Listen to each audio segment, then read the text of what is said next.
പ്രായോഗിക രാഷ്ട്രീയത്തിൻ്റെയും കമ്മ്യൂണിസ്റ്റ് രാഷ്ട്രീയത്തിൻ്റെയും അകമറിഞ്ഞ നേതാവ്. കമ്മ്യൂണിസ്റ്റ് പ്രത്യയശാസ്ത്രത്തിൻ്റെ കാർക്കശ്യങ്ങളിൽ നിന്ന് മാറി പടർന്നൊഴുകിയ മനുഷ്യഹൃദയങ്ങളിലേക്ക് ചിന്തകൾ പാകി നൽകിയ ഒരു വലിയ ധീരനായ കമ്മ്യൂണിസ്റ്റ്. എൻ്റെ തീക്ഷ്ണമായ യൗവന കാലഘട്ടത്തിൽ സാമൂഹ്യ പ്രവർത്തനങ്ങളുടെ വിവിധ തലങ്ങളും എങ്ങനെയായിരിക്കണമെന്ന് ചിന്തിച്ച് ഈ രാജ്യത്ത് സന്ദർശിക്കാൻ പലരും ഉപദേശിക്കുകയും നേരിട്ട് സന്ദർശിക്കുകയും ചെയ്ത പ്രധാന നേതാക്കളിൽ ഒരാൾ. സവർണ ജാതി വ്യവസ്ഥയുടെ ഏറ്റവും തലപ്പത്ത് ജനിച്ച് ആ പൂണൂലുകൾ വലിച്ചെറിഞ്ഞുകൊണ്ട് കമ്മ്യൂണിസ്റ്റ് പ്രത്യയശാസ്ത്രങ്ങളിൽ അടിയുറച്ചു നിന്ന് ധീരമായി പോരാടിയ ശക്തനായ നേതാക്കളിൽ ഒരാൾ. ഡൽഹി ജവഹർലാൽ നെഹ്റു യൂണിവേഴ്സിറ്റിയുടെ ഗേറ്റിന് മുന്നിൽ നിന്ന് അധികാരത്തിൻ്റെ ദുർഗ എന്നൊക്കെ വിളിച്ച ഇന്ദിരാഗാന്ധിയുടെ മുന്നിൽ നിന്ന് ധൈര്യപൂർവ്വം അടിയന്തരാവസ്ഥയ്ക്കെതിരെ മുദ്രാവാക്യം വിളിച്ച മഹാനായ കമ്മ്യൂണിസ്റ്റ് നേതാവ് സീതാറാം യെച്ചൂരി വിടവാങ്ങി. അതെ, അദ്ദേഹത്തിൻ്റെ വിടവാങ്ങൽ, അതിൻ്റെ സന്ദർഭം രാജ്യം ഏറ്റവും കഠിനമായ പരീക്ഷണത്തിൻ്റെ കാലഘട്ടത്തിലൂടെ കടന്നു പോകുമ്പോൾ ജനാധിപത്യത്തിൻ്റെ പ്രകാശഗോപുരമായി ഉയർന്നു നിന്ന നേതാക്കളിൽ ഒരാളാണ് രാഷ്ട്രീയത്തിൽ അത്രമേൽ വാർദ്ധക്യമെന്ന് പറയാനാകാത്ത 72 വയസ്സിൽ വിടവാകുന്നത്.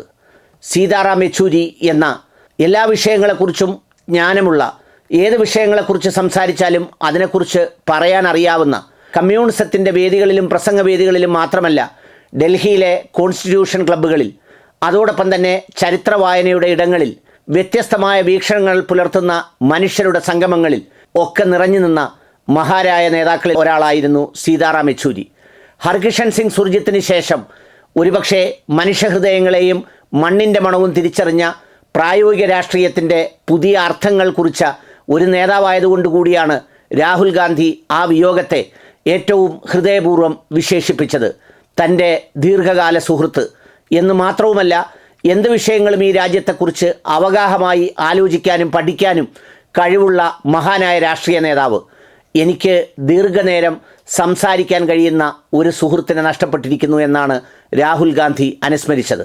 അതെ, അദ്ദേഹത്തിൻ്റെ രാഷ്ട്രതന്ത്രജ്ഞതയുടെ വ്യത്യസ്തമായ തലങ്ങൾ ചർച്ച ചെയ്യാൻ ഒരുപക്ഷെ മറ്റാരെക്കാളും രാഹുൽ ഗാന്ധി വിശ്വസിച്ചിരുന്നതും അടുത്തറിഞ്ഞിരുന്നതും ആ സൗഹൃദം നിലനിർത്തിയിരുന്നതും സീതാറാം യെച്ചൂരിയോടൊപ്പമാണ്. കേരളത്തിലേക്ക് മത്സരിക്കാൻ വരുമ്പോഴും അതിനുശേഷവുമൊക്കെ കമ്മ്യൂണിസ്റ്റ് തട്ടകങ്ങളിൽ കിടന്ന് പോരാട്ടത്തിൻ്റെ വെല്ലുവിളികൾ മുഴക്കുമ്പോഴും പരസ്പര ബഹുമാനം സൂക്ഷിച്ച സുഹൃത്തുക്കളിൽ ഒരാളായിരുന്നു സീതാറാം യെച്ചൂരി.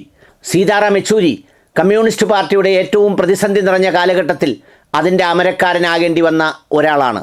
രാജ്യം ശ്രദ്ധിക്കുന്ന അത്രയും ഭൂരിപക്ഷമുണ്ടായപ്പോൾ ഈ പറയുന്ന ലാബുകളിലും തിയറികളിലും പുസ്തകങ്ങളിലും പഠിച്ച പ്രത്യയശാസ്ത്രം കൊണ്ട് അതിനെ രൂപപ്പെടുത്താൻ ശ്രമിച്ചപ്പോൾ എല്ലാം നഷ്ടപ്പെട്ടു പോയ പാർട്ടിയെ മറ്റൊരു കരുത്തിൻ്റെ അധ്വാനത്തിലൂടെ തിരിച്ചു കൊണ്ടുവരാൻ വേണ്ടി പ്രയത്നിക്കുകയും പാടുപെടുകയും ചെയ്ത മഹാനായ നേതാക്കളിൽ ഒരാളായിരുന്നു സീതാറാം യെച്ചൂരി.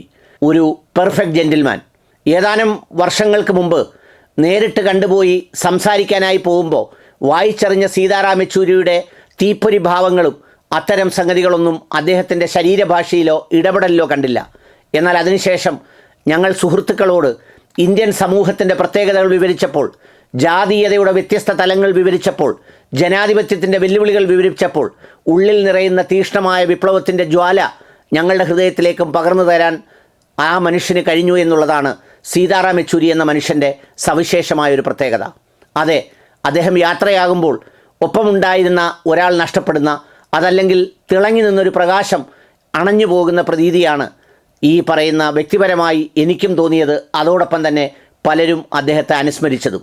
രാഷ്ട്രീയ തന്ത്രജ്ഞതയുടെ അത്തരം പരിമിതികളോ അല്ലെങ്കിൽ പരുക്കൻ ഭാവങ്ങളോ ഒന്നും സീതാറാം യെച്ചൂരി എന്ന മനുഷ്യനിൽ ഉണ്ടായിരുന്നില്ല.